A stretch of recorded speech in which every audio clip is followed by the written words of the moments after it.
샬롬 180일 성경 통독 166일 차입니다. 오늘은 사도행전 24장부터 마지막 28장까지의 말씀을 보겠습니다. 바울은 가이사랴 감옥에 갇히게 되는데 감옥에 있으면서 베스도, 벨릭스, 아그리빠 왕 등 이런 여러 사람 앞에서 공식적으로 당당하게 복음을 전할 수가 있었습니다. 바울은 자신이 체포된 이유를 설명하면서도 자신의 개인적인 변명은 전혀 하지 않았고 모두 예수님과 관련된 이야기만 했습니다. 즉 복음만 전했던 것입니다.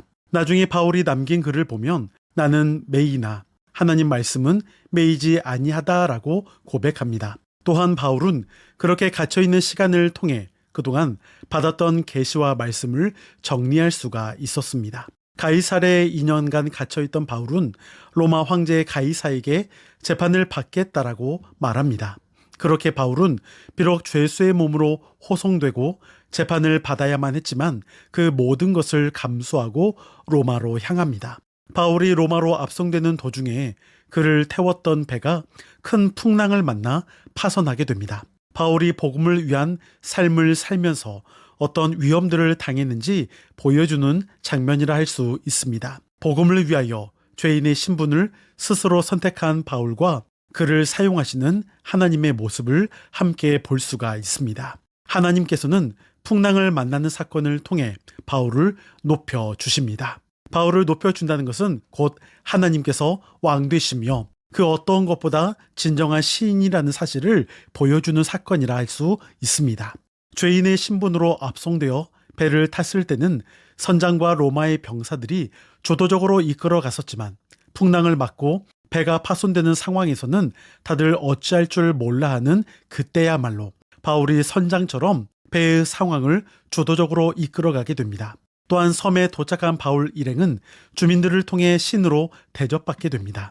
바울이 독사에 물렸음에도 아무런 반응이 없었기 때문입니다. 믿지 않던 이들에게는 그런 체험적인 신앙을 직접적으로 보여주기도 하십니다. 로마의 권력자들 앞에서는 정당한 논리와 팩트, 사실 또한 논조를 통해 논박하고 비판할 때가 있지만 그것을 알 수 없는 자들에게는 그들에게 다가갈 수 있는 언어를 통해 그들에게 복음을 전하도록 하시는 것입니다. 그렇게 하나님께서 주도적으로 인도해 가고 계심을 볼 수가 있습니다.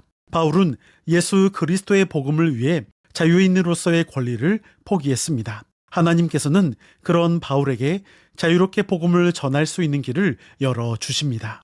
실제로 바울이 의지를 갖고 로마로 가는 시간보다 풍랑을 통해서 가게 되는 이 루틴이 더 빠르게 로마로 갈 수 있었다라고 합니다. 하나님께서 그렇게 길을 열어주신 것이지요.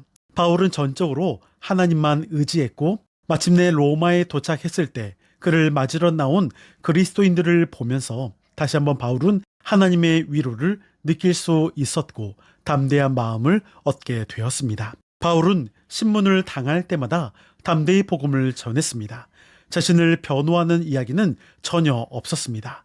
언제나 예수 그리스도를 전할 뿐이었습니다. 바울이 로마에 도착하여 2년 동안 복음을 전하였다는 이야기로 사도행전은 마감되고 있습니다. 그는 자유롭지 못한 감금 상태에서도 하나님의 나라를 전했습니다. 심지어 자신을 경계하고 지키는 자들에게조차도 복음을 전했습니다. 그리고 이 기간에 옥중서신이라고 부르는 에베소서, 빌립보서, 골로새서, 빌레몬서를 기록했습니다.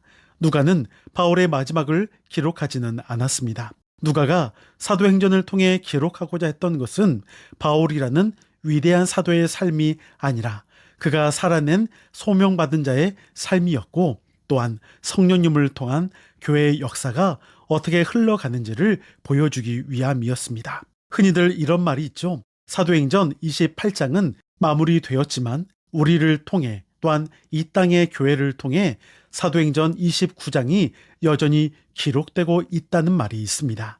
성령님을 통한 교회의 역사는 아직 끝나지 않았습니다. 여전히 믿음의 사람들을 통해서 또한 성령의 인도하심을 통해 이어지고 있음을 볼 수가 있습니다. 이제 내용을 기억하면서 사도행전 24장부터 28장까지의 말씀을 듣겠습니다. 여러분, 오늘도 승리하시고 평안하세요.